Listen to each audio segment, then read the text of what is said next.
Assalamualaikum warahmatullahi wabarakatuh. Bismillahirrahmanirrahim. Alhamdulillahirrahmanirrahim. Wassalatu wassalamu ala asrofil anbiya wa mursalin Sayyidina Muhammadin wa ala alihi wa sahbihi ajma'in, amma ba'du.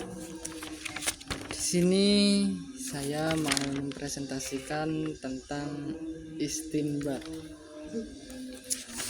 Istinbat itu ada beberapa macam, yaitu pengertian, dasar hukum istinbat, metode, dan kaidah.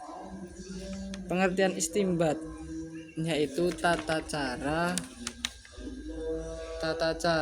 atau metode dalam menggali dalil-dalil wahyu Al-Quran maupun Sunnah.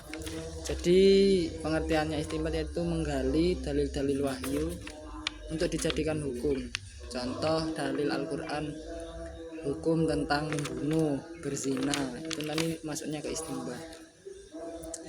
Yang kedua yaitu dasar hukum istinbat. Di sini pasti Al-Quran, Sunnah, ijma, dan juga qiyas. Pasti sudah ada banyak yang tahu tentang Al-Quran, ijma, dan lainnya, qiyas. Yang ketiga yaitu metode. Metode dalam istinbat itu ada 4, yaitu 1. Qiyas.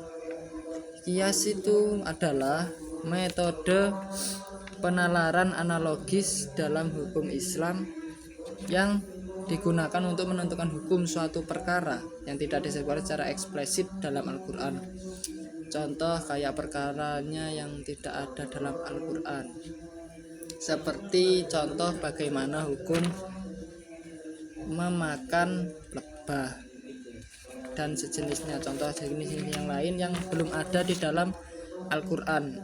Dengan metode qiyas itu kita dapat membandingkan hukum dengan perkara lain yang sudah memiliki hukum yang jelas. Yang kedua yakni istihsan.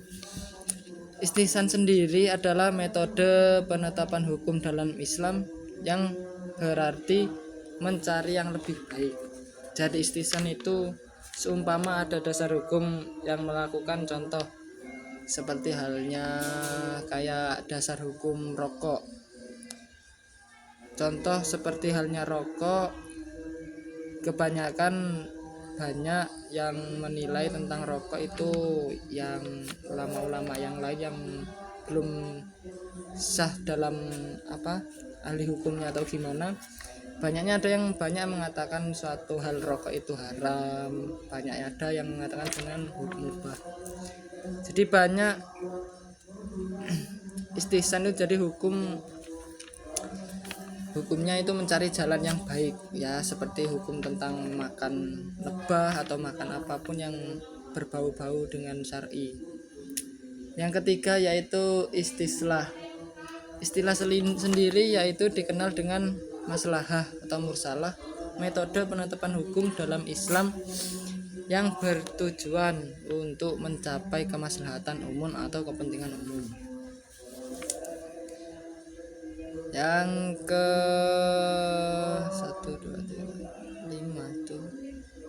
5. Yang kelima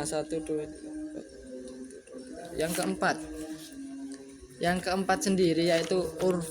Urf adalah adat atau kebiasaan yang diakui dan diterima oleh masyarakat tertentu, dapat dijadikan sebagai dasar penetapan hukum dalam agama Islam selama tidak bertentangan dengan prinsip syariah.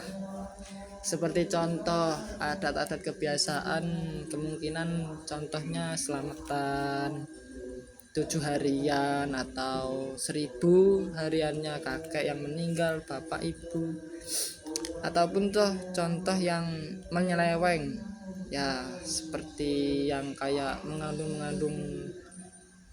kayak penyembelian hewan-hewan kayak kepala harimau, kepala kerbau, banyak yang menyeleweng sekali contohnya. Nah, ini ambil contoh yang baik, uruf yang diterima oleh masyarakat dan tidak bertentangan dengan Islam, ya, mungkin selamatan dan lain sebagainya. Yang ke 5. Yang kelima yaitu istishab adalah metode penetapan hukum dalam Islam, berarti mempertahankan hukum yang sudah ada atau asumsi berkelanjutan. Jadi istishab sendiri itu mempertahankan hukum yang sudah ada dan itu pasti sahih hukumnya ya, seperti contoh-contoh hukum dalam berzina ya, itu pasti sudah sah ada dalam Al-Quran. Yang keenam yaitu Syarman Qoblana. Syarman Qoblana sendiri adalah istilah dalam hukum Islam yang merujuk pada syariat atau hukum-hukum yang berlaku bagi umat-umat terdahulu seperti umatnya Nabi Musa atau Nabi Isa. Yang keempat yaitu metode yang keempat adalah kaidah. Kaidahnya kaidah dalam istinbat tersendiri yaitu menggali dalil wahyu Al-Quran dan Sunnah untuk ditelurkan dalam bentuk hukum. Terima kasih, kemungkinan itu dari saya, kurang lebihnya mohon maaf. Assalamualaikum warahmatullahi wabarakatuh.